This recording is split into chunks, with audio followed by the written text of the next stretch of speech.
दोस्तों कभी कभी एक छोटी सी मिस्टेक सिर्फ एक लाइफ नहीं बल्कि पूरी फैमिली की डेस्टिनी बदल देती है। दोस्तों कहते हैं गलत फैसले कुछ समय के लिए छिप सकते हैं लेकिन ट्रूथ हमेशा सही वक्त पर अपना रास्ता बना ही लेता है। नमस्कार दोस्तों, वेलकम टू लिटरेरी फैन। आज हम बात करने वाले हैं आर्थर मिलर की timeless masterpiece all my sons की। दोस्तों यह सिर्फ एक फैमिली ड्रामा नहीं बल्कि ट्रूथ, गिल्ट, रिस्पॉन्सिबिलिटी, मोरालिटी और ह्यूमन वैल्यूज की ऐसी इमोशनल जर्नी है जो शुरू तो एक खुशहाल फैमिली से होती है लेकिन धीरे धीरे एक ऐसे सीक्रेट का पर्दाफाश करती है जो सब कुछ बदल देता है। दोस्तों इस प्ले की सबसे बड़ी खासियत यह है कि हर कैरेक्टर कुछ छिपा रहा है, हर डायलॉग के पीछे एक मिस्ट्री है और हर सीन आपको धीरे धीरे उस ट्रूथ के करीब ले जाता है जिससे कोई बच नहीं सकता। लेकिन सबसे बड़ा सवाल ये है, क्या है कि इंसान का अपनी फैमिली को बचाने के लिए किया गया रॉन्ग डिसीजन कभी सही साबित हो सकता है? और जब वर्षों से छिपा हुआ ट्रूथ सामने आएगा तब क्या बचेगा, फैमिली, रिलेशनशिप्स या सिर्फ पछतावा? दोस्तों इन दोनों सवालों का जवाब आपको इस स्टोरी के क्लाइमेक्स में मिलेगा। लेकिन अगर आप BA, MA English, CUET, PG, TGT, PGT, LT grade, net, JRF या किसी कॉम्पिटिटिव एग्जाम की प्रिपरेशन कर रहे हैं तो यह प्ले आपके लिए बेहद जरूरी हो सकता है। दोस्तों इससे पहले कि मैं इस स्टोरी को स्टार्ट करूं, आइए उससे पहले देख लेते हैं इस स्टोरी के मेन की फैक्ट्स को। तो इसका टाइटल है all my sons. Playwright Arthur Miller. Published हुआ था 1947 में। पहली बार परफॉर्म्ड हुआ था 29 जनवरी 1947 कोरोनेट थिएटर, न्यूयॉर्क सिटी। वही इसका जोनर है मॉडर्न ट्रेजेडी, सोशल ड्रामा और फैमिली ड्रामा।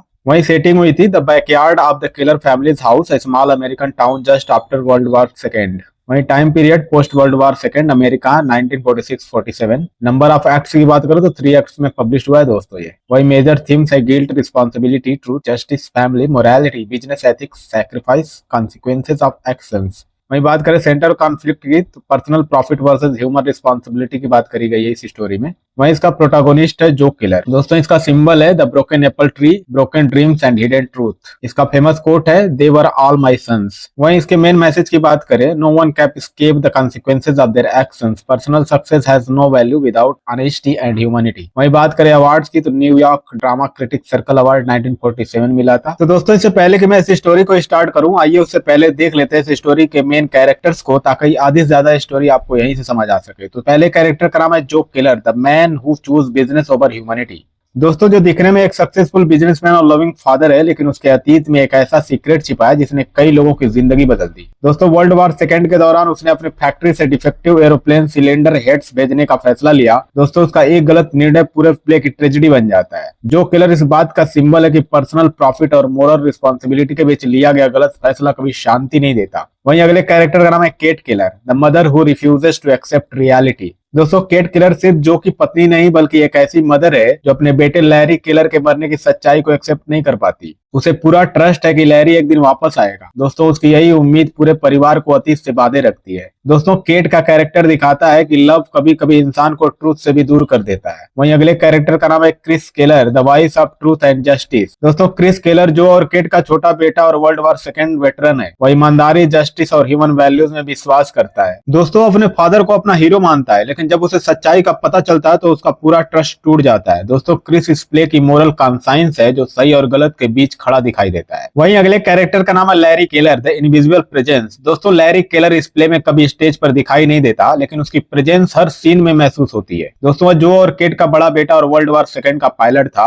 जो युद्ध के दौरान लापता हो गया। दोस्तों उसकी याद, उसका नाम और उसका अंतिम लेटर ही इस कहानी के सबसे बड़े क्लाइमेक्स का कारण बनता है। अगले कैरेक्टर का नाम है स्टीव डीवर, द साइलेंट विक्टिम। दोस्तों स्टीव डीवर जो किलर का बिजनेस पार्टनर था। डिफेक्टिव एयरप्लेन पार्ट्स भेजने के अपराध में वही जेल चला जाता है दोस्तों, जबकि जो बाहर बच जाता है। दोस्तों स्टीव का कैरेक्टर दिखाता है कि कभी कभी जस्टिस अधूरी भी रह जाती है और सच्चाई वर्षों तक छिपी रह सकती है। वहीं अगले कैरेक्टर का नाम है एनिया एन डीवर, द बियरर ऑफ ट्रूथ। दोस्तों एन डीवर स्टीव डीवर की बेटी और लैरी की पूर्व फियांसी है। दोस्तों बाद में वो क्रिस से प्यार करने लगती है। वह अपने साथ एक ऐसी लेटर लेकर आती है जो पूरे प्ले का सबसे बड़ा सीक्रेट खोल देता है। दोस्तों एन करेज और ट्रूथ की सिंबल है। वहीं अगला कैरेक्टर का नाम है जॉर्ज डीवर, द सीकर ऑफ जस्टिस। दोस्तों जॉर्ज डीवर स्टीव डीवर का बेटा और एन का भाई है। वो अपने पिता से जेल में मिलने के बाद किलर परिवार के सामने ट्रूथ जानने आता है। उसका आगमन कहानी में नया मोड़ लाता है और वर्षों से छिपे हुए सवालों को फिर से जीवित कर देता है। दोस्तों वही अगले कैरेक्टर का नाम है doctor Jim Bayliss, the man of compromise. दोस्तों डॉक्टर जिम बेलिस केलर परिवार का पड़ोसी और एक डॉक्टर है। वो कभी बड़ा मेडिकल रिसर्चर बनना चाहता था, लेकिन प्रैक्टिकल लाइफ ने उसके सपनों को बदल दिया। उसका कैरेक्टर दिखाता है कि कई लोग अपने ड्रीम्स और रिस्पॉन्सिबिलिटीज के बीच समझौता कर लेते हैं। वहीं अगले कैरेक्टर का नाम है सू बेलिस, द प्रैक्टिकल वुमन। दोस्तों सू बेलिस जिम की वाइफ है। वो प्रैक्टिकल सोच रखती है और चाहती है कि उसका पति आइडियलिज्म छोड़कर अपने करियर और फैमिली पर ध्यान। दोस्तों सू सोसाइटी की उस सोच को रिप्रेजेंट करती है जहाँ सिक्योरिटी अक्सर आइडियल से ज्यादा इंपॉर्टेंट बन जाती है। वहीं अगले कैरेक्टर का नाम है Lydia lobby, the symbol of ordinary life. दोस्तों लिडिया जॉर्ज डीवर की पुराने बिलव्ड और फ्रैंक लोबी की वाइफ है। अब वो अपने परिवार के साथ एक जनरल और खुशहाल जीवन जी रही है। उसका कैरेक्टर दिखाता है कि समय आगे बढ़ जाता है, लेकिन कुछ लोग भी अभी भी अतीत में फंसे रहते हैं। वहीं अगले कैरेक्टर का नाम है बर्ट, द इनोसेंट चाइल्ड। दोस्तों बर्ट एक छोटा पड़ोसी लड़का है जो किलर के साथ पुलिस वाला खेल खेलता है। उसकी मासूमियत प्ले में हल्का माहौल बनाती है, लेकिन यही खेल आगे चलकर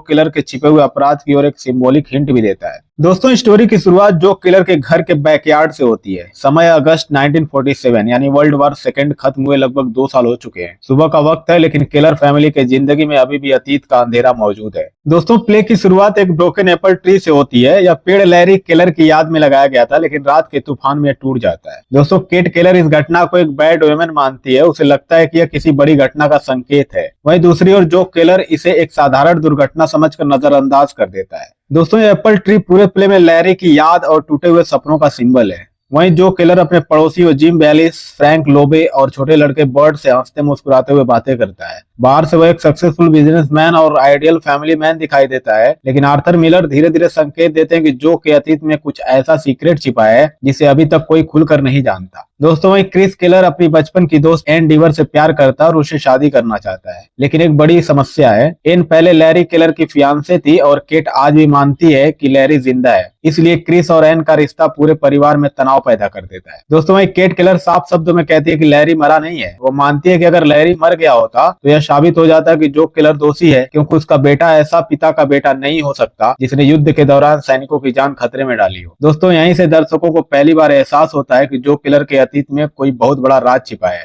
दोस्तों वहीं धीरे धीरे पता चलता है कि किलर और उसका बिजनेस पार्टनर स्टीव डीवर युद्ध के समय एरोप्लेन सिलेंडर हेड्स बनाते थे। एक दिन डिफेक्टिव सिलेंडर हेड्स भेजे गए, जिनकी वजह से 21 पायलट्स की मौत हो गई। दोस्तों स्टीव डीवर जेल चला गया, लेकिन किलर अदालत से बरी हो गया और आज एक सम्मानित बिजनेसमैन की तरह जीवन जी रहा है। लेकिन क्या वास्तव में निर्दोष है? दोस्तों यही सवाल पूरे प्ले का सबसे बड़ा सस्पेंस बन जाता है। दोस्तों एक्ट 1 के अंत में जॉर्ज डीवर के आने की खबर मिलती है। जॉर्ज अपने पिता स्टीव डीवर से जेल में मिलकर लौट रहा है। अब सवाल यह है, क्या जॉर्ज अपने साथ वह सच्चाई लेकर आ रहा है जो केली फैमिली की दुनिया हमेशा के लिए बदल देगी? दोस्तों इस सवाल का जवाब मिलेगा एक्ट 2 में। दोस्तों एक्ट 2 की शुरुआत उसी दिन दोपहर यानी कि लेट आफ्टरनून में किलर हाउस के बैकयार्ड से होती है। बाहर सब कुछ सामान्य दिखाई देता है, लेकिन घर के अंदर ट्रूथ, गिल्ट और सस्पेंस धीरे धीरे अपने चरम की ओर बढ़ रहे हैं। दोस्तों क्रिस किलर और एन डीवर अपने भविष्य के बारे में बातें कर रहे हैं। क्रिस चाहता है कि वे जल्दी शादी करके नई जिंदगी शुरू करें, लेकिन एक बड़ी समस्या अभी भी उनके सामने है। केट किलर आज भी मानती है कि लैरी किलर जिंदा है, इसलिए उसके अकॉर्डिंग एन लैरी की फियांसे होने के कारण क्रिस से शादी नहीं कर सकती। दोस्तों यहीं से फैमिली के अंदर एक नया इमोशनल कॉन्फ्लिक्ट शुरू हो जाता है। दोस्तों तभी अचानक जॉर्ज डीवर किलर हाउस पहुंचता है। वह अभी अभी अपने पिता स्टीव डीवर से जेल में मिलकर आया है। अपने पिता से पूरी घटना सुनने के बाद अब उसे ट्रस्ट हो चुका है कि किलर ही असली दोषी है। दोस्तों जॉर्ज एन को क्रिस से शादी करने से रोकना चाहता है, क्योंकि वह किलर फैमिली पर अभी भरोसा नहीं करता। दोस्तों उसके आने से पूरे घर का माहौल तनावपूर्ण हो जाता है। वहीं जॉर्ज सीधे किलर पर आरोप लगाता है कि उसने जानबूझकर डिफेक्टिव एरोप्लेन सिलेंडर हेड्स भेजे और बाद में पूरा दोष स्टीव डीवर पर डाल दिया। दोस्तों किलर अपनी सफाई देता है। वह कहता है कि उस दिन वह बीमार था और स्टीव ने उसकी जानकारी के बिना डिफेक्टिव पार्ट्स भेज दिए थे। दोस्तों कुछ समय के लिए ऐसा लगता है कि अपनी बात साबित कर देगा, लेकिन बातचीत के दौरान केट किलर अनजाने में ऐसी बात कह देती है जिससे किलर की पूरी कहानी पर सवाल खड़े हो जाते हैं। वह कहती है कि उस दिन निमोनिया की वजह से घर पर था। जॉर्ज और क्रिस को एहसास होने लगता है कि का बयान पूरी तरह सच नहीं है, और यहीं से सस्पेंस और भी गहरा हो जाता है। दोस्तों जॉर्ज के जाने के बाद क्रिस अपने पिता से सच्चाई जानना चाहता है। आखिरकार किलर स्वीकार करता है कि स्टीव डीवर ने फैक्ट्री से फोन करके पूछा था कि डिफेक्टिव सिलेंडर हेड्स का क्या किया जाए, तो ने कहा था weld them and ship them. दोस्तों यही डिफेक्टिव पार्ट्स एयरफोर्स तक पहुंचे और 21 पायलट्स की मौत हो गई। बताता है कि उसने ऐसा इसलिए किया क्योंकि यदि शिपमेंट रुक जाती तो उसका बिजनेस और रेपुटेशन दोनों खत्म हो सकते थे। दोस्तों की एक्सेप्टेंस को सुनकर क्रिस पूरी तरह टूट जाता है। वो अपने फादर से कहता है those 21 pilots were also somebody's sons. दोस्तों क्रिस समझ जाता है कि उसके फादर ने केवल बिजनेस नहीं बचाया बल्कि 21 फैमिलीज की खुशियां छीन ली। दोस्तों अब उसके लिए केवल फादर नहीं बल्कि एक अपराधी बन चुका है। दोस्तों एक्ट 2 के लास्ट में एन कहती है कि उसके पास लैरी केलर का एक लेटर है, वो अब तक उसे छिपा कर रखी हुई थी। लेकिन उस लेटर में ऐसा क्या लिखा है दोस्तों? क्या वही लेटर जो किलर के अपराध की अंतिम सच्चाई दुनिया के सामने लाएगा? दोस्तों पूरा किलर हाउस अब बिखरने की कगार पर है। एक तरफ जो किलर का छुपा हुआ क्राइम है, तो वहीं दूसरी तरफ लैरी की मिस्ट्री लेटर। दोस्तों फैसला करेगा एक्ट 3 कि क्या ट्रूथ जीत पाएगा या एक पूरा परिवार हमेशा के लिए टूट जाएगा। दोस्तों एक्ट 3 की शुरुआत उसी रात लगभग 2 बजे किलर हाउस के बैकयार्ड से होती है। पूरा घर तनाव, गिल्ट और टूटते हुए रिश्तों के बोझ के तले दबा हुआ है। वहीं क्रिस घर छोड़कर चला गया है और जो तथा केट उसकी वापसी का इंतजार कर रहे हैं। दोस्तों वहीं एन डिवर आखिरकार लैरी केलर की लास्ट लेटर केट केलर को देती है। इस लेटर में लैरी ने लिखा था कि उसने न्यूज़पेपर में पढ़ लिया था कि उसके फादर जो केलर ने डिफेक्टिव एरोप्लेन सिलेंडर हेड्स भेजे थे,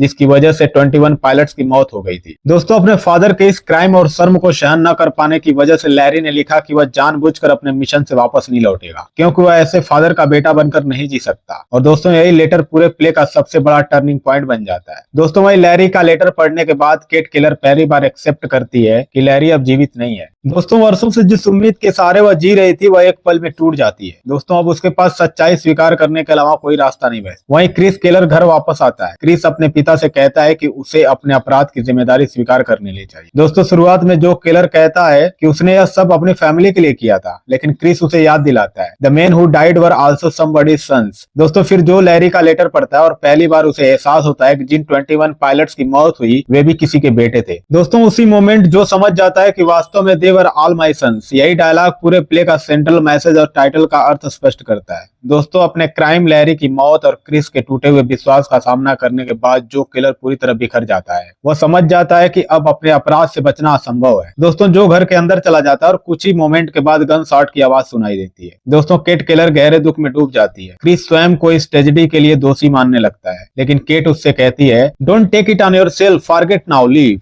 दोस्तों यह प्ले यहीं समाप्त होता है। आर्थर मिलर यह संदेश देते हैं कि कोई भी बिजनेस, मनी या पर्सनल सक्सेस ह्यूमन लाइफ से बड़ा नहीं होता। दोस्तों जो व्यक्ति केवल अपने परिवार के बारे में सोचता है और समाज के प्रति अपनी रिस्पॉन्सिबिलिटी भूल जाता है, अंत में उसे अपने कर्मों का परिणाम भुगतना ही पड़ता है। तो दोस्तों अगर आपको ये वीडियो पसंद आया तो इसको लाइक, शेयर और सब्सक्राइब करना मत भूलिएगा। Thank you so much.